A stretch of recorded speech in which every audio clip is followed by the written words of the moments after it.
জন্য ফেরেশতা জিবরিল সকাল থেকে সন্ধ্যা অবধি ডিউটিতে ছিলেন, হাওয়া দিচ্ছিলেন, তাই না? ইমামে হাসান ইমামে হুসাইন রাদিয়াল্লাহু তাআলা আনহুমা প্রতিনিয়ত বিশ্ব নবীর কাছে যেতেন, আল্লাহর রাসূলকে নিয়ে মজা করতেন, খেলাধুলা করতেন। একদিন ইমামে হাসান চলে গেছেন দিয়ে নানা মুস্তাফার দ্বারে, প্রায় যেতেন, ঘোড়া ঠেলতেন, রাসূল হামাগুড়ি দিতেন। আর ওই সময়তে আপনার কিনা ইমামে হাসান চেপে যেতেন, কখনো ইমামে হোসেন চাপতেন পিঠে আর বলতেন চল ঘোড়া চল। নবীকে বলছেন, নানা নাতির মোহাম্মত দেখুন আজও আমাদের এই জায়গায় আপনার কিনা নানারা যারা আছেন নাতিকে খুব ভালোবাসেন। বেটিকে অতটা ভালোবাসে না যতটা বেটির বেটাকে ভালোবাসে বা বেটির বেটিকে ভালোবাসে, তাই না বাপ? কেন? কারণ রাসূল নাতিকে ভালোবেসেছেন। তো নবী আমার এইভাবে করে খেলাধুলা করছেন, ওদেরকে নিয়ে মজা করছেন। একদিনকার ঘটনা,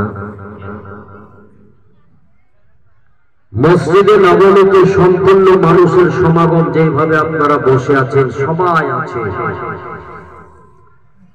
ওয়াজ জমে গেছে, বিশ্ব নবীর নুরানি জবান দ্বারাতে বক্তব্য চলছে। এমন সময় ইমামে হাসান গুটি গুটি পায়ে রওনা দিয়েছে। বন্ধুগণ দোস্তই আমার, হযরতে ইমামে হুসাইন ইমামে হাসান নবী মুস্তাফার নওয়াসা, नबी मुस्तफार चाहने वाला, नबी मुस्तफार मानने वाला, আল্লাহ পাক রব্বুল আলামিনের নবীর সঙ্গে খেলাধুলা করতেন। একদা বিশ্ব নবী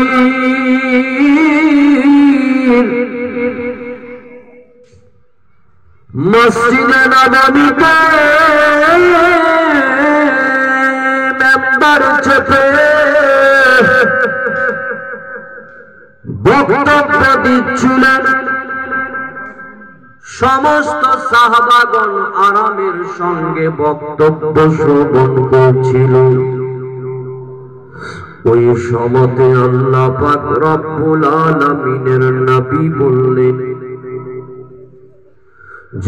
যে আপনার কিনা বাপ আমার বক্তব্য খুবই মনোযোগ সহকারে সাহাবারা শুনছিলেন। শোনার সময়তে এমন সময়তে নবী আমার বক্তব্য বন্ধ করে দিলেন।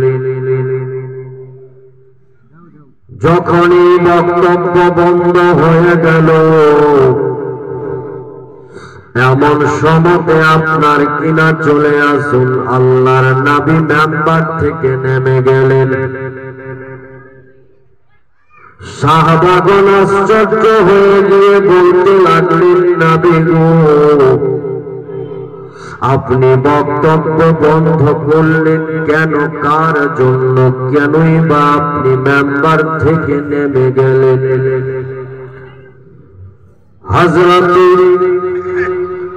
নবী মুস্তাফা বলতেছেন, আমার সাহাবারা, ওই যে দেখো দেখো ইমামে হাসান আমার নাতি গুটি গুটি পায়ে হেঁটে আসছে। ওই যে দেখো পুচকি নাতি আসছে। হযরত ইমামে হাসানের জন্য নবী গো কেন বক্তব্যকে বন্ধ করলেন? কি এমন খাস? কিসের জন্য বক্তব্য বন্ধ করা হলো গো নবী বলুন? এতগুলো আমরা নবী তোমার সাহাবা বসে অধীর আগ্রহে বক্তব্য শুনছিলাম, কিন্তু কিসের জন্য ইয়া রাসূলুল্লাহ ইয়া হাবিবাল্লাহ আপনি মেম্বার থেকে নেমে গেলেন গো নবী, একটু বলুন। নবী আমার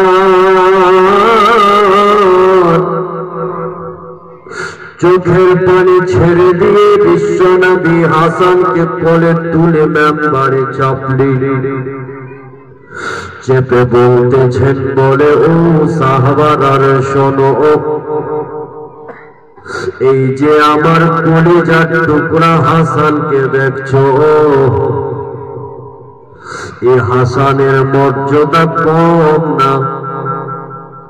এই হাসানকে আমি রাসূল ভালোবাসি এবং আমার আল্লাহ ভালোবাসে।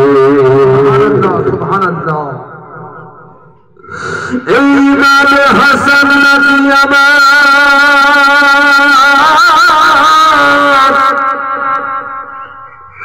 দেখনা একদিন মুসলমানের মধ্যে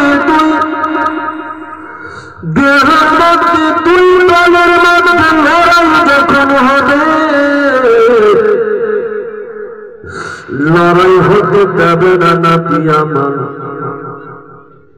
ওই সময়তে এমন ফায়সালা নেবে নিজের বাদশাহী ছেড়ে দিয়ে অন্যের হাতে বাদশাহীকে তুলে দিয়ে নিজের বিষ পান করে শাহাদাতের খাতায় নাম লেখাবে।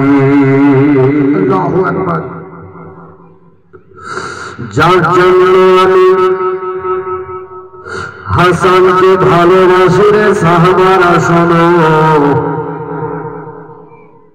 তোমরা শুনে রাখো যে আমার নাতি কলিজার টুকরাকে ভালোবাসবে, যে আমার নওয়াসাদেরকে ভালোবাসবে, আমি রাসূল বলছি আমিও তাদেরকে ভালোবাসবো।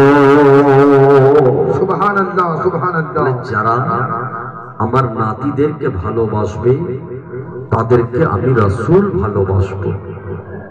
এইভাবে করে যাই হোক বাপ আমার ইমামে হাসানের মর্যাদাটাকে বিশ্ব নবী তুলে ধরলেন, তার জন্য বক্তব্যকে বন্ধ করে দিলেন।